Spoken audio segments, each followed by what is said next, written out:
Hello students, तो यहाँ पर हम लोग देखेंगे क्लास 10th एनसीईआरटी का मैथ एक्सरसाइज हमारे पास है 4.3।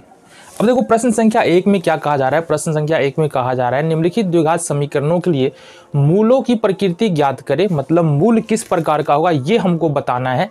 यदि मूल का अस्तित्व हो तो उन्हें ज्ञात करें। देखो इससे पहले दो बातें तुमने सीखी होगी। एक तो तुम्हारा द्विघात सूत्र के बारे में तुमने समझा होगा, और नहीं भी समझा है तो अभी समझ में आ जाएगा। दूसरा है विवेचक या डिस्क्रिमिनेंट, इसके बारे में तुमने सुना होगा, विवेचक के बारे में। ठीक है, इन दो बातों के बारे में यदि तुमको जानकारी है तो इस प्रश्न को करने में कोई समस्या नहीं होती। अगर नहीं पता है तो भी देखो, यहाँ से हम क्या करते हैं ना, द्विघात समीकरण का जो साधारण रूप होता है वो होता है ax² + bx + c बराबर में 0। ठीक है, ये तुम्हारे पास कुछ द्विघात समीकरण यहाँ पर लिखे हुए हैं, इसी को लेकर हम सॉल्व करने वाले हैं। विवेचक क्या होता है, जिसको इंग्लिश में डिस्क्रिमिनेंट बोलते हैं, वो होता है d, और d बराबर होता है b² - 4ac, ये फॉर्मूला होता है। ठीक है, विवेचक निकालने के लिए d बराबर b² - 4ac, ये फॉर्मूला हम अप्लाई करते हैं। अब समझो बात को। ये तो ठीक है कि यहाँ पर a है, b है, c है, तो हमने निकाल लिया b² - 4ac। हमारा जो प्रश्न है ना वो क्या कह रहा है, प्रश्न कह रहा है 2x² - 3x + 5। पहला तो ये प्रश्न है। अब इसमें अगर a b c देखे, ऊपर वाले से तुलना करो, ये जो द्विघात समीकरण होता है इसका सामान्य रूप होता है ax² + bx + c बराबर में 0, और यहाँ पर भी हमारे पास 0। यहाँ पर अगर दोनों समीकरण की तुलना करें तो a का मान 2 निकल के आ रहा है, b का मान देखोगे कितना निकल के आ रहा है, -3 निकल के आ रहा है, और c का मान यहाँ पर 5 निकल के आ रहा है। तो a b c तुमको यहाँ पर पता चल गया। ठीक है, अब ये पता करने के लिए क्या द्विघात समीकरण का कोई मूल अस्तित्व में है वास्तविक संख्या में, इसके लिए हमको विवेचक निकालना पड़ेगा। तो विवेचक निकालने के लिए सेम ये वाले फॉर्मूले का प्रयोग करेंगे, b² - 4ac।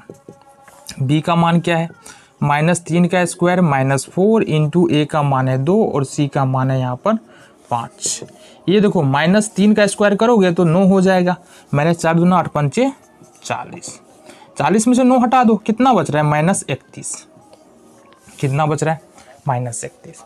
देखो d जब निकालोगे ना तो d 3 प्रकार का निकल सकता है ना। d के 3 मान संभव हो सकते हैं। या एक तो आएगा तुमको d बराबर 0 आ जाएगा, एक आएगा d > 0।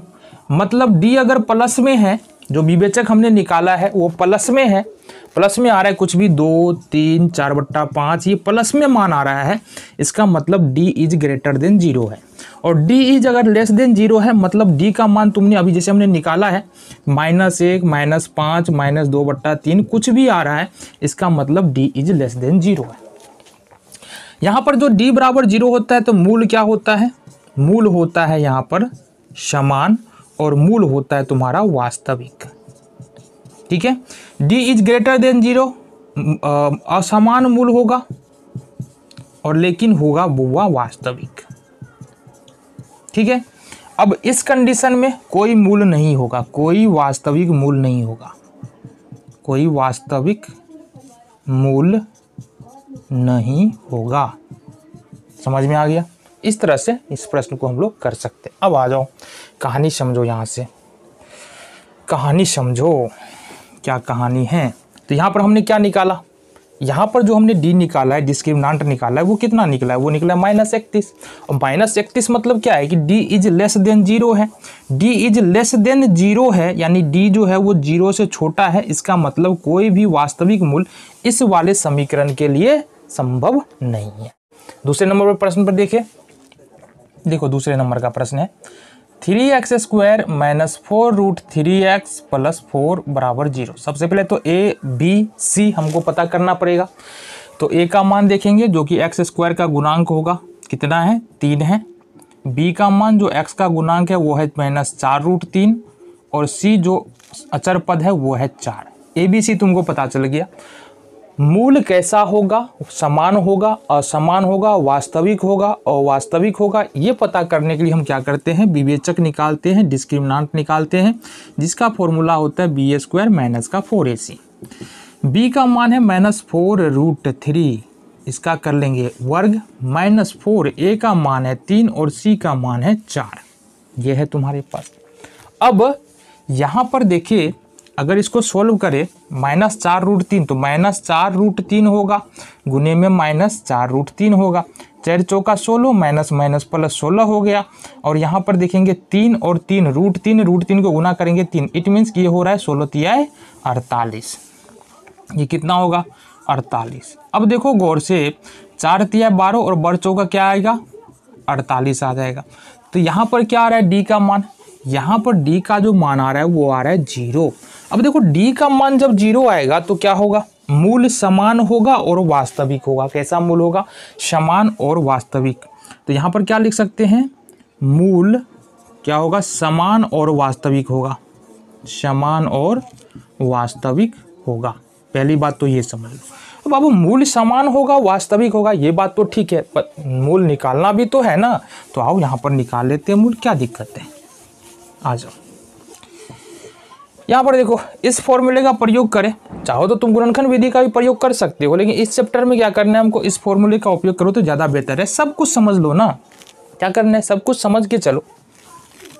यहाँ पर अपन को क्या करना है, -b, या देखो इस फॉर्मूले को हम इस प्रकार से भी लिख सकते हैं, x बराबर -b प्लस माइनस √d बट्टे में 2a। थोड़ा इजी हो जाएगा क्योंकि d ऑलरेडी तो हमने यहाँ पर निकाल रखा है, d निकाल रखा है ना, तो डायरेक्ट d रखते हैं, क्यों फिर से b² - 4ac के चक्कर में पड़े। आ जाओ जी, ये होगा हमारा -b। अब देखो b का मान कितना है, यहाँ पर b का मान -4√3 है, तो माइनस इंटू -4√3। देखो एक माइनस तो फॉर्मूला में है, एक माइनस तुमको -4√3 पर के पास है, प्लस माइनस हो जाएगा, √d मतलब 0 बट्टे में 2 इंटू a का मान देखना कितना है, 3 है, a का मान 3 आ जाएगा। देखो गौर से देखना, माइनस माइनस प्लस हो जाएगा, प्लस 4√3 प्लस माइनस 0 बट्टे में 6। इतनी बातें समझ में आ गई, कोई दिक्कत ही नहीं है। अब अगर हम समझो, अगर 4√3 में अगर 0 जोड़ देते हैं तो 4√3 ही होगा, मतलब ये होगा 4√3 बट्टे में 6। और दूसरा देखो यहाँ से 4√3 में यदि 0 घटाते तो ये भी 4√3 ही होगा, ये भी होगा 6। अब काटो यहाँ से, क्या हो जाएगा, 2 दूनी 4 3 दूनी 6, 2 दूनी 4 3 दूनी 6, यानी कि दोनों मूल जो निकल के आ रहा है 2√3/3 इंटू 2√3/3, ये दोनों मूल हमारे पास निकल के आ रहा है। हमने क्या बताया था कि दोनों मूल वास्तविक होगा और समान होगा, तो दोनों मूल क्या आ रहा है हमारा, समान आ रहा है। क्या आ रहा है, 2√3/3 2√3/3, ये दो मूल हमारे पास निकल के आ रहा है। अब देख ले क्या कह रहा है। तीसरे नंबर का प्रश्न है हमारे पास, तीसरे नंबर का प्रश्न है ये हमारे पास, 2x² - 6x प्लस में 3 बराबर में 0। अब ये प्रश्न है, यहाँ भी सेम काम करना है हमको। सबसे पहले बताना है क्या मूल है या नहीं है, वास्तविक मूल है या नहीं है, समान है या असमान है मूल। साथ ही साथ अगर मूल है तो उसको क्या करना है, ज्ञात करना है। तो सबसे पहले तो यहाँ पर देखेंगे x² का गुणांक कितना है, 2 है, तो a का मान 2 हो गया। x का गुणांक यहाँ पर -6 है, तो b का मान यहाँ पर -6, और c यहाँ पर यानी अचर पद 3 है, तो c का मान 3 आ गया। हमको पता क्या है, हमको पता ये है कि अगर मूल की प्रकृति ज्ञात करनी है तो हमको विवेचक ज्ञात करना है। तो विवेचक यहाँ पर d बराबर क्या होता है, b² माइनस का 4ac होता है। b का मान यहाँ पर देखो कितना दे रखा है, -6, तो -6 का स्क्वायर -4 इंटू a का मान 2 है, और c का मान कितना है, 3 है, 4ac। यहाँ पर देखेंगे 6 का स्क्वायर करते हैं तो ये होगा 6 के 36 माइनस 4 दूनी 38 का 24। अब देखो यहाँ से घटा लो, 4 दूनी 38 का 24। अब 24 6 6 12 कितना निकल रहा है ये विवेचक हमारे पास, 36 में से अगर 12 घटा दोगे तो कितना निकलेगा, 36 में से 12 अगर घटा देते हैं तो हमारे पास कितना निकल जाएगा, और 36 में से 24 घटाना है ना, 36 में से 24 घटा देते हैं तो 6 और 6 12 हमारे पास आ जाता है। इसका मतलब ये हुआ, इसका मतलब ये हुआ कि यहाँ पर d जो है ना वो ग्रेटर देन 0 है, मतलब d प्लस में है, मतलब d 0 से बड़ा है, और d माइनस में है, मतलब d 0 से छोटा है। तो d इज ग्रेटर देन 0 है, इसलिए क्या होगा, मूल तो वास्तविक होगा लेकिन असमान होगा, मतलब दो अलग अलग मूल यहाँ पर हमको देखने के लिए मिल जाएगा। निकालेंगे कैसे मूल, बहुत आसान है, आ जाओ बता देते हैं। तो यहाँ पर अब मूल निकालते हैं ना, तो x बराबर लिखेंगे -b plus minus b² minus का 4ac, या बोले b² √d बट्टे में 2 ये होता है द्विघात सूत्र। इस सूत्र का प्रयोग करके भी तुम मूल ज्ञात कर सकते हो, साथ ही साथ गुणनखंड विधि से भी तुम मूलों को ज्ञात कर सकते हो। अब यहाँ पर देखो b का मान क्या है -6, तो एक माइनस तो फॉर्मूले में लगा हुआ है, 1 - 6 का है, प्लस माइनस √d। अब d जो है वो कितना है 12 है, d कितना है तुम्हारा 12 है, बट्टे में क्या हो जाएगा 2 × a का मान क्या है 2 है, ये आ गया तुम्हारा। इधर देख लेते हैं, माइनस और माइनस क्या हो जाएगा यहाँ पर +6 प्लस माइनस यहाँ पर 12 है, अच्छा 12 है ना, 12 को देखो क्या लिख सकते हैं 4 × 3 ऐसा लिख सकते हैं, 4 बाहर आ जाएगा, ये हो जाएगा 2√3। तो यहाँ पर लिख सकते हैं अपन 2√3 और बट्टे में क्या कर सकते हैं 2 × 2 या 4 भी तुम ले सकते हैं, 4 लिख देंगे, ठीक है जी। आ जाओ जी, अब यहाँ पर क्या करना है तुमको 2 कॉमन ले सकते हैं, देखो तो 2 कॉमन लेंगे तो क्या बचेगा 2 × 6 3 प्लस माइनस 2 बाहर चला गया, बच गया √3 और बट्टे में 4, 2 दूनी 4 यहाँ से कैंसल, कितना बच गया 3 प्लस √3 बट्टे 2, 3 माइनस √3/2। तो यहाँ पर 2 अलग अलग मूल तुमको देखने के लिए मिल रहा है। पहला मिल रहा है 3 प्लस √3/2, दूसरा मिल रहा है 3 माइनस √3/2। क्यों मिल रहा है? क्योंकि यहाँ पर d का मान जो है वो क्या है 0 से बड़ा है। तो तीनों कंडीशन के लिए d बराबर यहाँ पर 0 था, इसके लिए हमने कंडीशन देखा d इज ग्रेटर देन 0 था, d इज लेस देन 0 था, उसके लिए हमने कंडीशन देखा। अब d इज ग्रेटर देन 0 था, इसके लिए तीनों कंडीशन को हम 3 प्रश्नों में यहाँ पर देख चुके हैं। ठीक है, अगले प्रश्न को देखते हैं। तो यहाँ पर देखेंगे क्लास 10th एनसीईआरटी का मैथ एक्सरसाइज 4.3 है और 4.3 का यहाँ पर जो प्रश्न है हमारे पास प्रश्न संख्या है 2। दूसरा प्रश्न क्या कह रहा है, निम्नलिखित द्विघात समीकरण में k का ऐसा मान ज्ञात कीजिए जिसके 2 बराबर मूल हो। अब समझो, सबसे पहले अगर इस तरह का प्रश्न पूछ दे कि k का ऐसा मान ज्ञात करे कि समीकरण का 2 बराबर मूल हो, 2 असमान मूल हो या कोई मूल नहीं हो, तो इसके लिए क्या करना है, वो शर्त लिखना है हमको। यहाँ पर बराबर मूल के बारे में बात हो रहा है ना, तो बराबर मूल कब होता है? सबसे पहले तो तुम ये देख लो, यहाँ पर दिया हुआ क्या है, यहाँ a का मान क्या है यानी x² का गुणांक क्या है 2 है, b का मान क्या है यानी कि x का गुणांक k है और c का मान यहाँ पर 3 है। c का मान यानी अचर पद क्या है 3 है। x² का गुणांक वो होगा a, ठीक है, फिर x का गुणांक वो होगा b और जो अचर पद होगा वो होगा c। ये तुमको पता होना चाहिए। दूसरी बात, समीकरण के क्या है, समीकरण में k का ऐसा मान ज्ञात कीजिए जिसके 2 बराबर मूल होंगे। समीकरण के 2 बराबर मूल होंगे, 2 बराबर मूल होंगे कब होंगे? यहाँ पर जब d बराबर 0। क्या आएगा? जब d का मान 0 आएगा, मतलब डिस्क्रिमिनांट का मान क्या आना चाहिए 0 आना चाहिए। इसका मतलब ये हुआ बाबू कि b² - 4ac 0 आना चाहिए। इसका मतलब तो वही है ना, d बराबर क्या फॉर्मूला होता है b² - 4ac, ये 0 आना चाहिए। इसका मतलब ये भी बोल सकते हैं कि b का मान यहाँ पर है k, तो k का स्क्वायर -4, 4 4 4 का 4 इंटू a का मान 2 है, c का मान 3 है, ये आना चाहिए तुमको 0। जो मान था हमने रख दिया यहाँ से, k² - 4 दूनी 38 का 24 बराबर 0, या k² बराबर यहाँ पर क्या कर सकते हैं 24, इधर 24 ले आ सकते हैं। अब अगर k बराबर लिखे तो ये होगा √24। अच्छा, 24 को अपन कैसे लिख सकते हैं, थोड़ा और बढ़ाओ इसको, 24 को अपन कैसे लिख सकते हैं? 24 को लिख सकते हैं, देखो इस प्रकार से लिखा जा सकता है 6 × 4। अब यहाँ पर देखो 4 तो बाहर निकल जाएगा, 4 बाहर निकल के 2 बन जाएगा, रूट फंसा क्या रूट में 6। तो इसको हम इस प्रकार से अपन लिख सकते हैं, कैसे, प्लस माइनस क्या नहीं हो जाएगा ये 2√6। ये तुम्हारा निकल के आ गया k का मान। रूट है इसलिए प्लस माइनस यहाँ पर लगेगा। अगला प्रश्न देखें। अगला प्रश्न में क्या कहा जा रहा है और बात करें।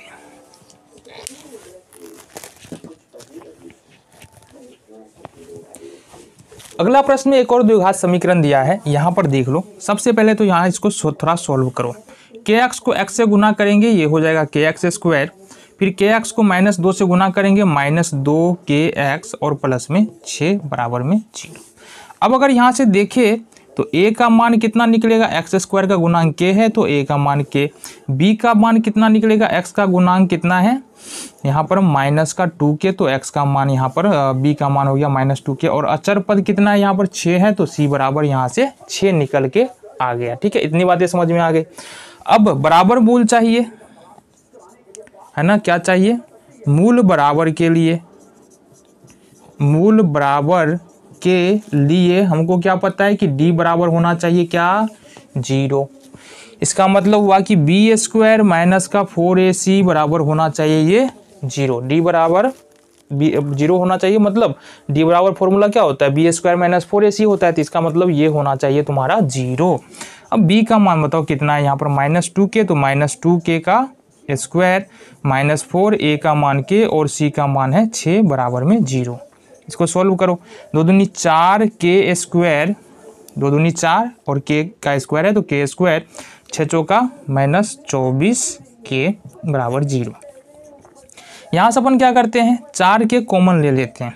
ठीक है, कितना लिया कॉमन हमने, 4 के कॉमन ले लिया तो बच गया क्या, k -6 बराबर में 0। थोड़ा इधर भी कर ले काम, तो यहाँ बच रहा है हमारे पास 4k इंटू k -6 बराबर 0। ये दो फैक्टर निकल रहे हैं, इसका दो फैक्टर निकला, किसका, 4k स्क्वायर -24k का दो फैक्टर क्या निकला, 4k इंटू k -6 बराबर में 0 है। इसका मतलब k का मान निकालना है तो क्या करना पड़ेगा, 4k बराबर 0, तो k बराबर हो जाएगा 0/4 बराबर में 0। इसी तरह से k -6 बराबर अगर हम 0 करते हैं तो ये क्या होगा, k बराबर यहाँ से 6 को दूसरी तरफ ले जाएंगे प्लस में 6।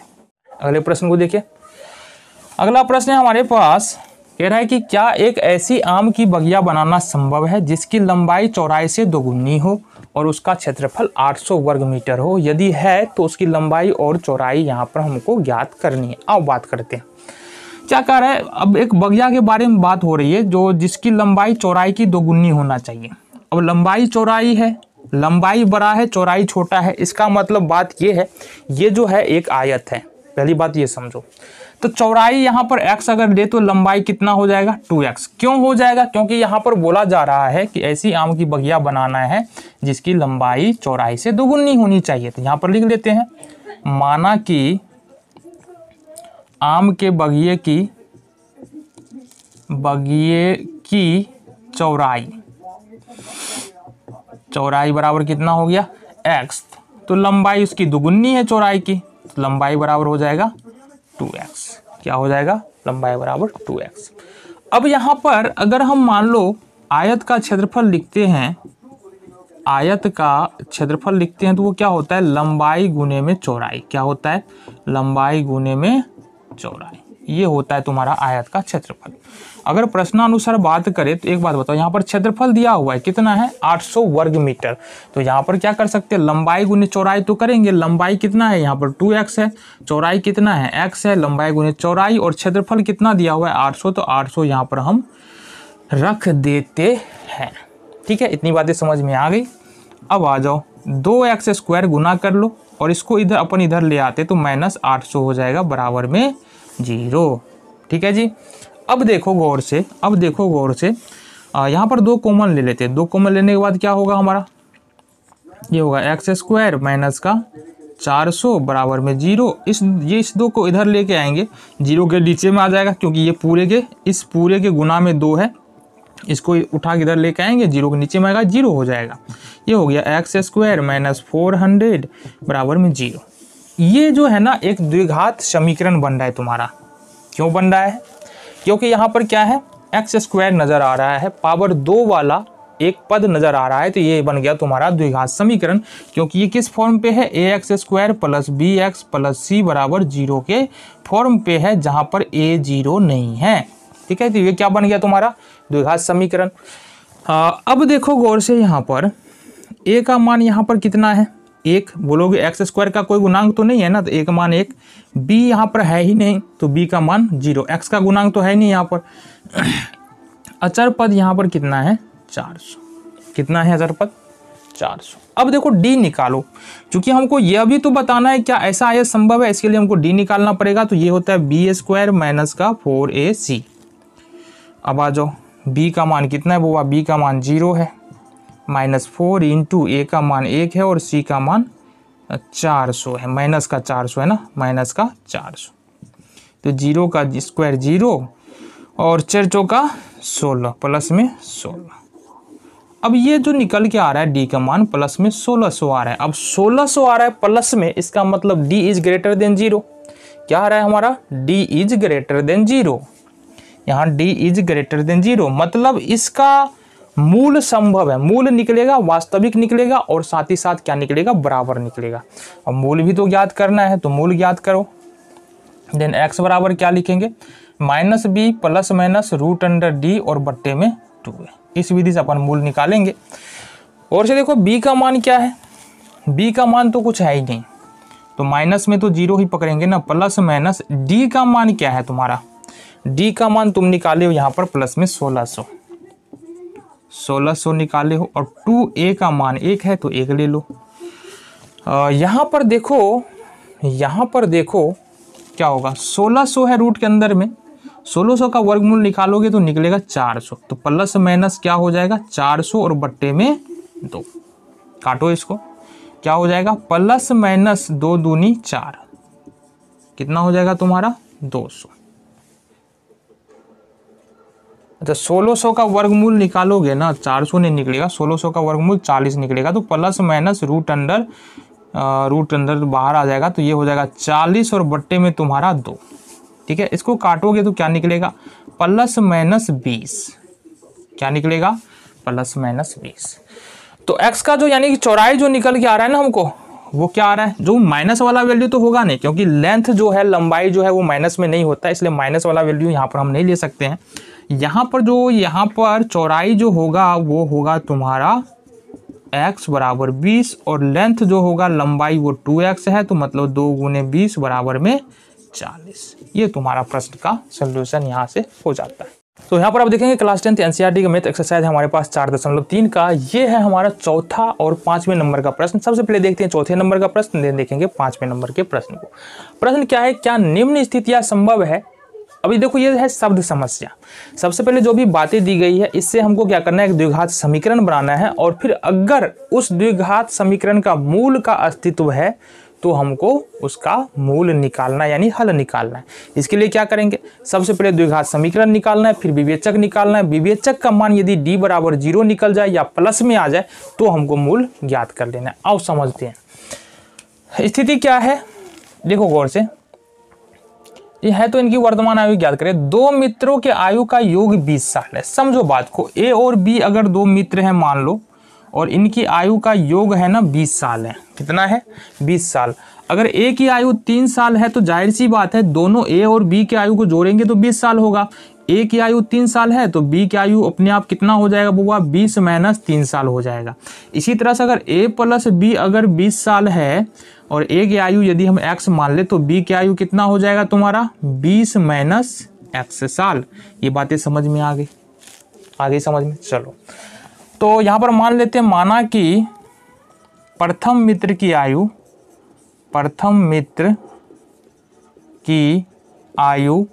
इक्वल टू अपन मान लेते हैं x वर्ष। कितना मान लेंगे, x वर्ष।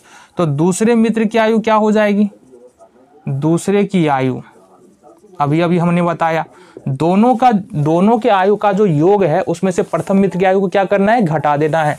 तो दूसरे मित्र की आयु क्या हो जाएगा, योग 20 है, 20 में से x घटा देंगे। देखो योग 20 है ना, 20 में से हमने क्या किया, पहले मित्र की आयु को घटा दिया।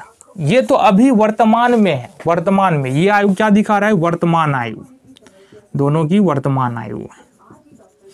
एक का आयु x तो दूसरे का आयु 20 माइनस x। ठीक है, अब कह रहा है 4 साल पहले, कितना, 4 साल पहले। तो 4 साल पहले यहां पर देखेंगे, 4 साल पहले पहले मित्र की आयु,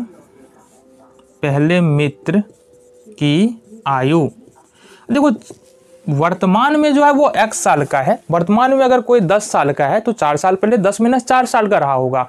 वर्तमान में कोई x साल का है तो 4 साल पहले x माइनस 4 साल का रहा होगा।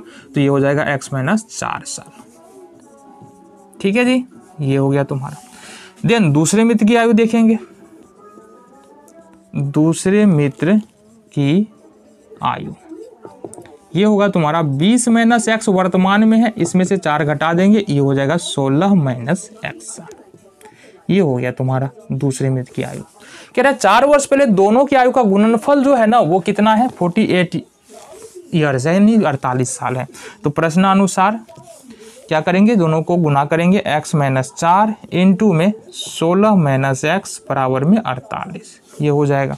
अब इसको गुना करो, क्या होगा ये, 16 को x से गुना करेंगे 16x, 16 चौका माइनस का 64, फिर x को अगर x से करें तो माइनस का एक्स स्क्वायर, और 4 को x से करें -4 को माइनस एक्स से, प्लस में 4x बराबर में 48, ये हो जाएगा तुम्हारा।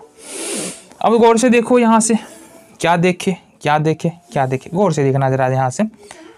एक्स स्क्वायर का तो एक्स स्क्वायर रहना ही है, 16x है 4x है, तो ये प्लस में 20x, क्यों, क्योंकि दोनों यहाँ पर 16x और 4x दोनों क्या है प्लस में, तो जोड़ करके 20x स्क्वायर यहाँ पर हो जाएगा। अब देखो यहाँ पर 64 है, माइनस में क्या है, अच्छा माइनस में एक्स स्क्वायर है यहाँ पर ना, और 20x प्लस में है, 64 है, अगर 48 इधर ले आए 64 को रखो, यहाँ पर हो जाएगा तुम्हारा 48, इधर लाएंगे तो माइनस में हो जाएगा साइड चेंज होने के बाद। हमारे पास क्या हो जाएगा, ये minus x square plus 20x, 48 और 64 को जोड़ो, कितना हो गया, 8 4 12 का 2 हासिल 1, 4 1 5 6 5 11 का 1 हासिल 1, ये हो गया तुम्हारा 0। यहाँ से अपन क्या करते हैं, माइनस कॉमन ले लेते हैं, ठीक है, माइनस कॉमन लेंगे मतलब -1 कॉमन लेंगे, एक्स स्क्वायर माइनस का 20x और माइनस प्लस का 112 बराबर में 0। तो फाइनल इक्वेशन, अब -1 को 0 के नीचे हम रखेंगे तो ये भी 0, ये भी 0, पूरा 0 हो जाएगा। तो फाइनल इक्वेशन जो हमको यहाँ से मिल रहा है ना, वो क्या मिल रहा है, वो मिल रहा है तुम्हारा एक्स स्क्वायर माइनस 20x और प्लस में 112 बराबर में 0, ये तुम्हारा फाइनल इक्वेशन। ये तो हमने द्विघात समीकरण निकाला, जो भी कंडीशन दिया हुआ था, जो भी स्थितियां बन रही थी उसके अनुसार। अब हमको बताना है क्या इसका मूल है, रियल मूल है, वास्तविक मूल है, वास्तविक हल है इसका, तो इसके लिए देखेंगे यहाँ पर। तो d बराबर निकालना है यहाँ से b स्क्वायर माइनस 4ac, तो b का मान कितना होगा, -20 है, देखो ये b हो गया, x का गुणांक b, एक्स स्क्वायर का गुणांक जो कि यहाँ पर a है वो a हो जाएगा, और अचर पद यहाँ पर c है, ठीक है। तो यहाँ पर 20 का स्क्वायर -4 इंटू a और इंटू c का मान है 112, गौर से देखना यहाँ, ये हो गया 400 माइनस 12 चौका 112 चौका 448, देखो 448 माइनस में 400 प्लस में, मतलब माइनस में 48 यहाँ से निकल के आ रहा है। अब माइनस में जो 48 निकल के आ रहा है मतलब क्या है कि -48 0 से छोटा है, और जब भी d का मान 0 से छोटा आता है मतलब समीकरण का मूल वास्तविक नहीं होगा, तो इसका वास्तविक मूल संभव नहीं है, वास्तविक मूल या हल नहीं होगा, ठीक है जी। ये हो गया तुम्हारा प्रश्न का उत्तर, ठीक है जी। आगे देखो, नेक्स्ट प्रश्न है हमारे पास, देखो नेक्स्ट प्रश्न है हमारे पास, क्या परिमाप 80 मीटर और क्षेत्रफल 400 वर्ग मीटर के एक पार्क को बनाना संभव है, यदि है तो उसकी लंबाई और चौड़ाई ज्ञात करें। अभी के लिए तो हमारे पास ना ही लंबाई और चौड़ाई अलग अलग बात किया जा रहा है, तो ये बोल ही नहीं सकते कि बाबू ये आयत है कि वर्ग है। सपोज अपन मान लेते हैं, चलो भाई ये आयत होगा, ये मान लेते, बाद में तो पता चल ही जाएगा निकलने के बाद, लेकिन मान लेते हैं ये आयत है, ठीक है। क्या कह रहा है, माना कि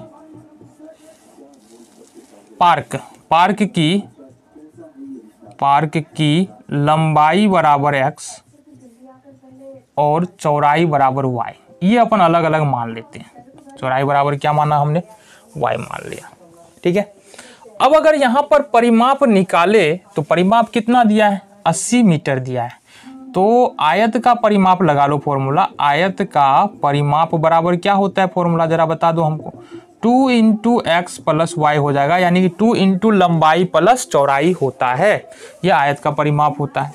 अब आयत का परिमाप कितना दे रखा है, यहाँ पर 80 दे रखा है, तो यहाँ पर 2 इंटू एक्स प्लस वाई और बराबर में हो जाएगा 80, ठीक है।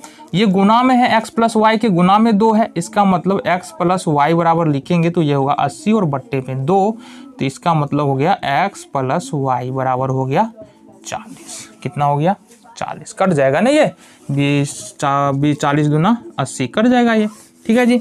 x प्लस वाई बराबर निकला 40। अगर हम यहाँ से लिखे x बराबर तो क्या लिखेंगे, x बराबर लिखे तो लिखेंगे 40 माइनस का y। इस बात को तुम यहाँ से ध्यान रखो, ठीक है। दूसरी बात जो बोला जा रहा है वो बोला जा रहा है कि परिमाप 80 वर्ग मीटर और क्षेत्रफल कितना है 400 वर्ग मीटर है, ठीक है।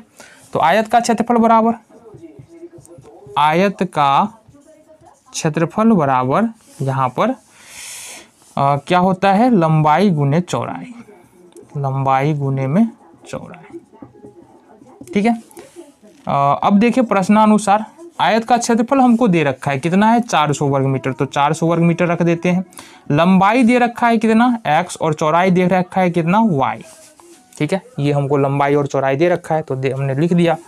आ जाओ जी, देखो इसको इधर कर लेते हैं। x का मान यहाँ पर क्या है 40 माइनस वाई, तो 40 माइनस वाई x का मान हमने रखा और y का मान y है बराबर में यहाँ पर 400, ठीक है।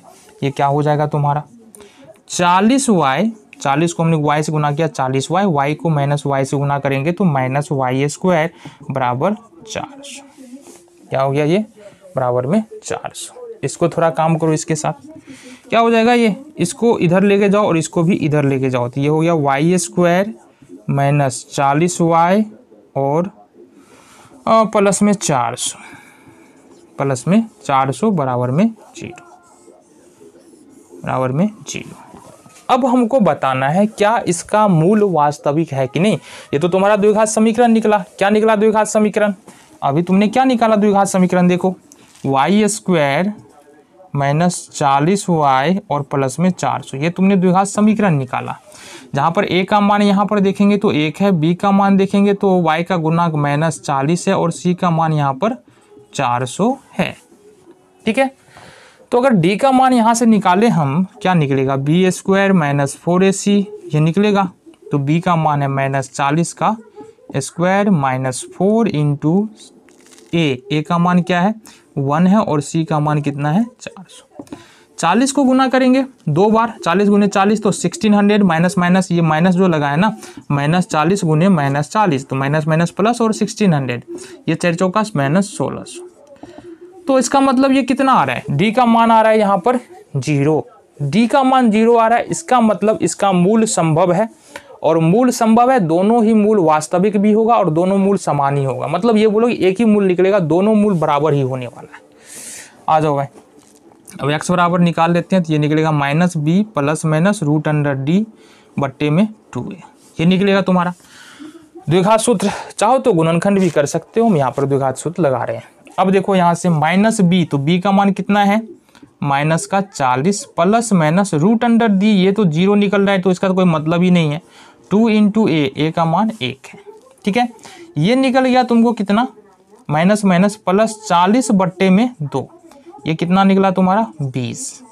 क्या निकल गया तुमको 20। x का मान यहाँ पर 20 निकल रहा है बाबू, x का मान यहाँ पर तुमको कितना निकल रहा है 20 निकल रहा है। और y का मान निकालना है तो कैसे निकालेंगे, ठीक है। y का मान यहाँ पर समीकरण तुम एक मान सकते हो, x का मान यहाँ पर हमने निकाला है 20, ठीक है। यहाँ से ना तो यहाँ पर रखो ना समीकरण एक, इसको मान लो। x का मान हमने कितना निकाला है 20। अब ये इस इक्वेशन को देखो ना, x प्लस वाई बराबर कितना है 40। तो समीकरण एक से क्या लिख सकते हैं, समीकरण एक से x प्लस वाई बराबर जो है वो 40 निकल के आता है। x का मान हमने 20 निकाला, y बराबर 40 आएगा। इसका मतलब y बराबर 40 माइनस 20 बराबर में आएगा ये 20। ये हो गया तुम्हारा, यानी लंबाई 20 चौड़ाई 20, ठीक है। ये भी 20 है, ये भी 20 है। इसका मतलब ये जो मैदान बन रहा है ये आयताकार नहीं है, वर्गाकार है, क्योंकि लंबाई और चौड़ाई दोनों क्या है इक्वल है।